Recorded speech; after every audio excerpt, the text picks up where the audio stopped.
Good day folks, Sean here from Air Photography. So we're continuing on in our Insta360 app tutorial series where we're going to be diving in deeper to specific features. I've already made some tutorials on how to combine multiple 360 clips and another tutorial on how to utilize the split screen feature. And I'll include links to those videos down in the description of this video. Today we're going to tackle keyframing because I think it's an important skill to learn, especially if you are going to be investing in a 360 camera. Keyframing can really help customize your videos and get it to look exactly the way you want it to look. Now, I have made some videos in the past about keyframing, but there's been some significant changes over the years, so I wanted to make an updated version.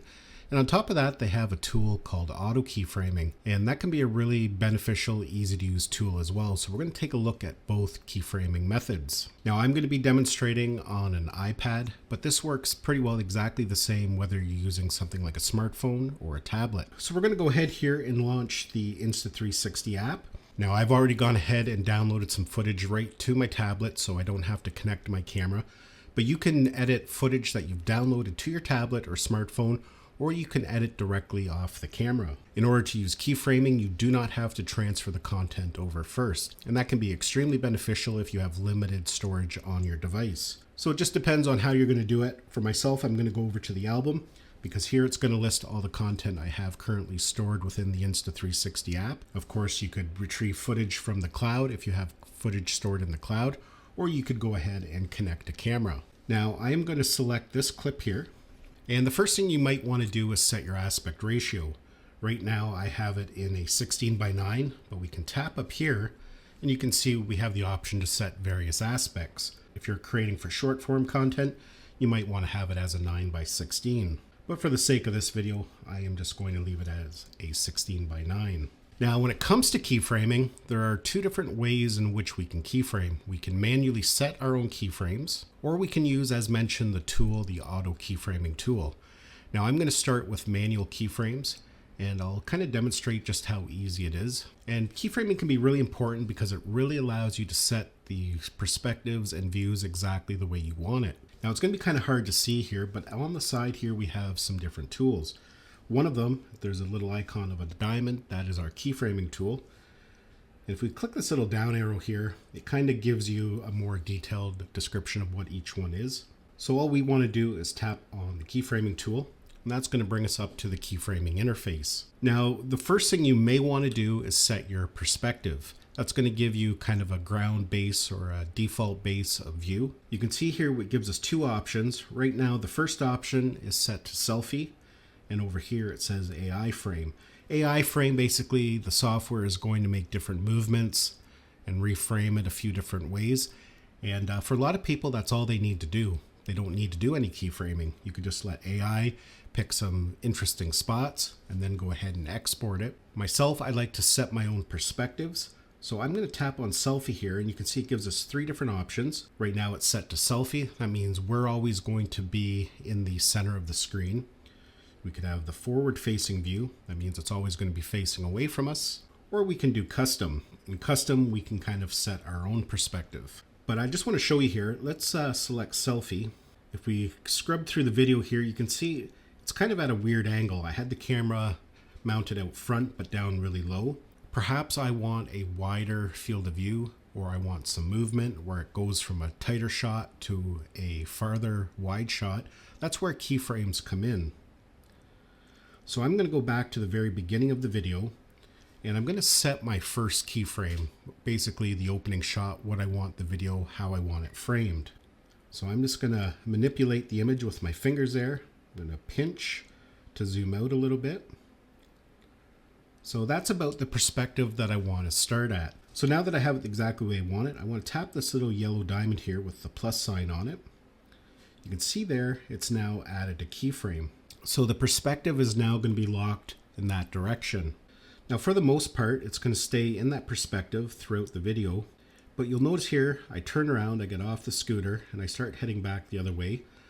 But I'm no longer in view now because it's been locked in that one direction. And that's where keyframing comes in, because we can move the camera around as needed, get different perspectives, tighter shots, wider shots, and we can add in different effects. So let's go back to the beginning here. So as mentioned, we already have our first keyframe set at the beginning. So I'm going to keep scrolling along here. And I'm noticing there it's not quite centered the way I like it. So I can readjust it. Maybe I want it a little bit wider. And the important thing to note here is that because we've changed the view, we now again have to add another keyframe. Again, by tapping on that yellow diamond. And as you can see, it did add another keyframe there. So now we've got a keyframe at the front and a keyframe about 12 seconds in. So we can just go along throughout the video here. If we see we're getting a little out of center or we want to adjust it a little bit, we can easily do so. But you always have to remember to add a keyframe anytime you move the view the way it's framed. Now at any given time, we can go back to any of our keyframes and make adjustments. The first thing we can do is just highlight it over the playhead there. You can see as soon as we go over that playhead, it turns yellow. That allows us to adjust that specific keyframe. All we have to do is manipulate the image the way we want it. And all that updated information is going to be stored in that keyframe. In the past, we actually had to hit a button. There was a button there that said update keyframe, but we no longer have to do that as long as we have that keyframe highlighted. We can also delete a keyframe altogether, again, just by putting it under the playhead until it turns yellow. And then we just tap on this icon up here on the right-hand side. You can see that that diamond shape has turned to a negative. It means if we tap on that, it will delete the keyframe. Now, the other thing we can do with keyframes is change perspectives and change the framing. So for example, there at this keyframe, it is facing us. It's a selfie shot. But say I want to flip around to the front. So maybe at about this spot, I want a front-facing view. We just manipulated the viewport with our fingers, and now again, we have to add a keyframe. So if we go back to that first keyframe, and I'm just going to scrub through, you're going to notice that the camera spins around until it's front-facing. Now, if I play it back, you can actually see the animation that will automatically create.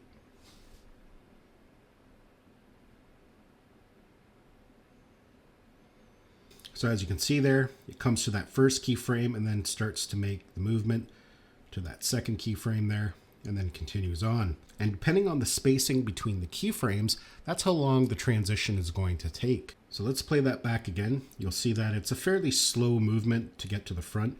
If we want that a lot quicker, we just have to move the keyframes closer together. So I'm going to delete that keyframe where we had the camera spin, but this time I'm going to make the keyframe right about there. We'll put the playhead where we want it. We'll manipulate the image, and then I'll add a keyframe. So now when I play it back, you're going to see it's going to move a lot quicker. The transition is going to be a lot quicker, as you can see there. So now it's facing forward. Perhaps we want an upward facing shot like that. Again, we can add a keyframe, and it will transition into that as the scooter moves along. So the other thing we can do in between our keyframes is add different movements and transitions. And that can be really beneficial because creating keyframes to make really complex maneuvers can be really time consuming and hard to get it really smooth. So Insta360 has tools built right in to do it automatically. And what we want to do is just put the playhead where we want a transition to happen. So the perspective right now is facing us. So I'm going to maybe select right about there, and I'm going to tap on the movement button. You can see we get some different movements and transitions down there at the bottom. I'm going to actually select classic, and then I'm going to select this flip left. So you can see what it did there. First of all, it's added this blue area over the timeline. That's basically the length of that movement. We can adjust it by grabbing the handle at the front or at the rear. You can see we can adjust it. That's going to make it more of a longer transition or movement. And you can see with this particular movement, what it does, it's facing us, then it rolls, but at the same time, it's also transitioning to a front view. So you can see it did it really smoothly without having to do a lot of extra keyframing. And if we go back to the main timeline, you can see we have that blue highlighted area.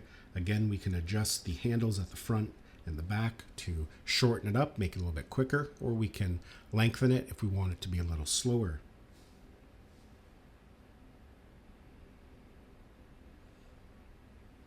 So it's just a matter of going through, setting your keyframes. Once you're done, then we can go ahead and export it. We just tap the export button. We can set all our attributes, the resolution that we want, and then we can export it to our device. And all those keyframing movements that we added, the different perspectives, are going to be saved in that video. So that is a quick look at manual keyframing. But as mentioned, there's another way we can keyframe called auto keyframing. So I'm going to go ahead and bring that video up again. But this time, instead of clicking on the keyframing tool there at the side, we're going to tap on editor down here at the bottom. You can see we still have our keyframing tool there that we can add our keyframes, make adjustments. But over here on the very left-hand side, you can see they have a tool there called auto keyframe. So I can turn that on, and it might be hard to see, but you're going to notice over the playhead, there's a very faint kind of translucent diamond, yellow diamond there. And what happens is when we make a change, say we change the field of view and the perspective a little bit, you can see it's automatically added a keyframe. We didn't actually have to go in and manually add it. So we can just go through the video, change our perspectives. Perhaps you want to go to a tiny planet. Then we'll go back to facing us. Maybe spin around again. You can see every time I've made a change on the screen there, it's added a keyframe automatically. And we can play it back, and it's going to show all those changes, all the different keyframes.